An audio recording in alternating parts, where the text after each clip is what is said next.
started the new chapter, that is capital structure. There are 4 approaches we discussed already.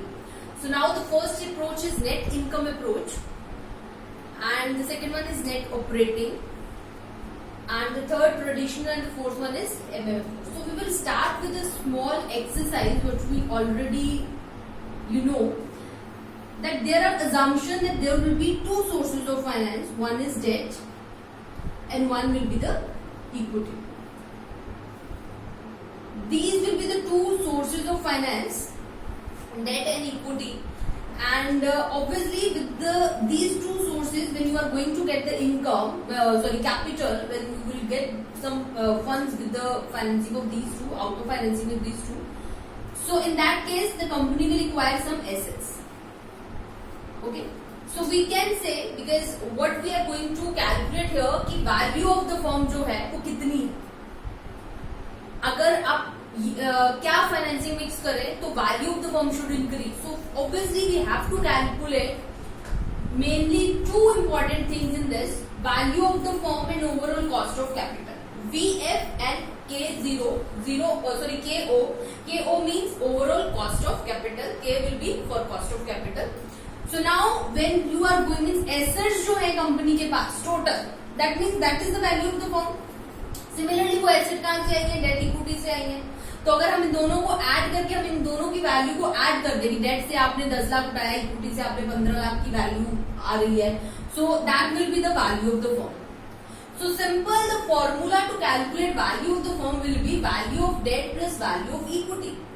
Date से debt की क्या value है और equity की क्या वैल्यू है. So when you are going to add these 2, you will get value of the firm. Now one more thing, what we already covered, that how we can going to calculate the contribution and profit part. Sales में से हम variable cost minus करते थे, हमारे पास contribution आ जाता था. Contribution में से हम फिक्स्ड कॉस्ट माइनस करते थे, हमारे पास प्रॉफिट आ जाता था. उस प्रॉफिट को हम नेट ऑपरेटिंग इनकम भी कहते हैं, या नॉट ऑपरेटिंग प्रॉफिट, या net operating earnings we can say. Similarly, one more name is there to this only, that is EBIT, that is earning before interest and tax. So in earning before interest and name, its name is only the same कि earning, वो वाली earning जिसमें भी आपने interest और tax की payment नहीं की है. So सबसे पहले तो इंटरेस्ट की पेमेंट होगी. इंटरेस्ट की पेमेंट हो जाएगी तो आपके पास आ जाएगा प्रॉफिट बिफोर टैक्स. फिर आप टैक्सेस की पेमेंट कर देंगे तो आपके पास आ जाएगा profit after tax, and this is the net income. This is the net income. But now because we know our assumption, one assumption we did that taxes नहीं होंगे. टैक्सेस नहीं होंगे तो ये वाली नेट इनकम तो हम आ ही नहीं सकेगी. हमारे पास जो नेट इनकम आएगी that will be this only PBT. This we will count as net income. तो ये आपकी आ गई net income. So now I told you we need these 2 things to calculate. One, we need value of the firm, and one, we need cost of capital, overall cost of capital.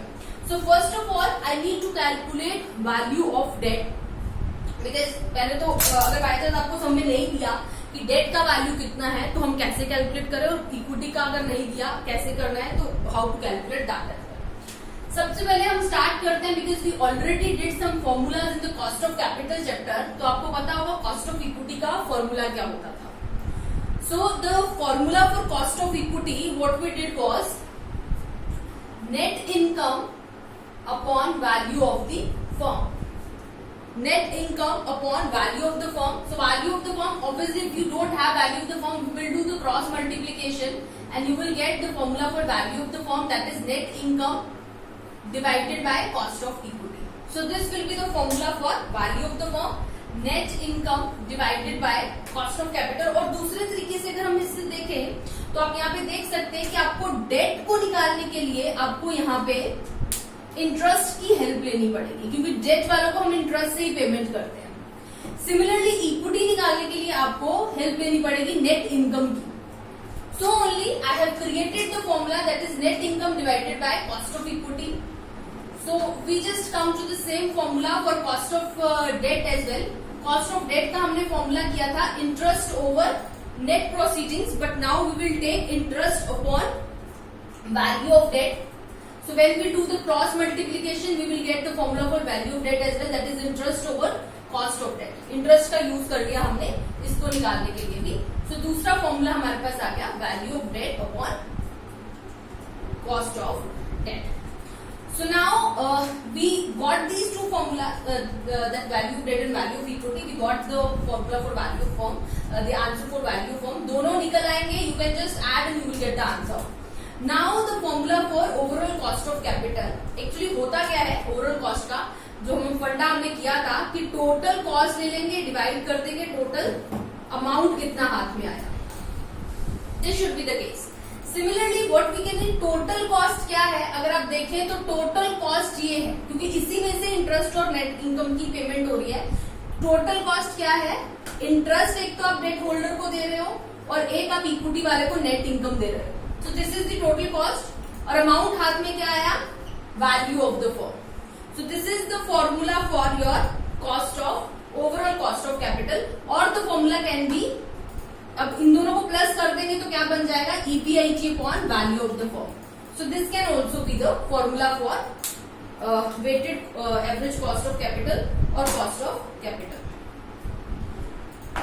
So now these are the formula, but now I'll clear you the concept of this net income approach.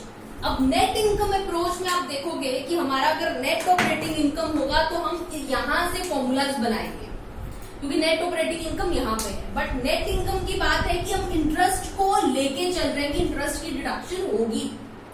It means from this only we can take the hint कि net income approach क्या कहती है कि date mix जो है या debt financing जो है कंपनी को करना चाहिए. सो this is the main logic of net income. Net income approach कहती है कि कंपनी को ज्यादा से ज्यादा डेट उठाना चाहिए. क्यों, क्योंकि अगर कंपनी डेट से ज्यादा पैसा उठाएगी, मतलब अपने मिक्स में डेट इक्विटी मिक्स में डेट का ज्यादा यूज करेगी, तो उस केस में कंपनी को ओवरऑल कॉस्ट ऑफ कैपिटल कम पड़ेगी. क्यों, क्योंकि डेट को चीपेस्ट सोर्स ऑफ फाइनेंस माना जाता है. इसलिए दे आर सेइंग कि कॉस्ट ऑफ कैपिटल आपको कम करनी पड़ेगी और एक फिक्स्ड इंटरेस्ट ही जाना होता है, उसको कोई इंक्रीज डिक्रीज नहीं होता. सेकेंड चीज, second point this is that value of firm जो है वो इंक्रीज हो जाएगी. क्यों, क्योंकि cost of capital, there is an inverse relationship between cost of capital and value of firm. अगर ये डिक्रीज हो रही है तो ये इंक्रीज होगी automatically. You know that cost कम होती है तो रिटर्न ज्यादा हो जाता है. So that they are saying कि कॉस्ट अगर कम होगी आपकी value of the firm will increase. So this is the case. Net income approach is saying that company should use more debt, maximum debt. So we will see this particular net income in a graph form as well,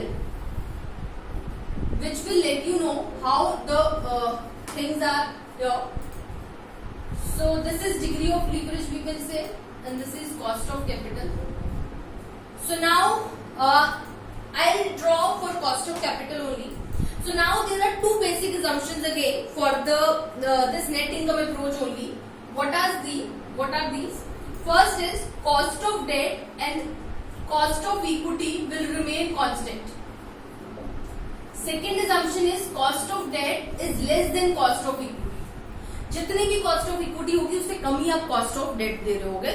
So it means I'm going to draw the graph. Means ये अगर cost of debt है तो cost of equity कहीं ऊपर है,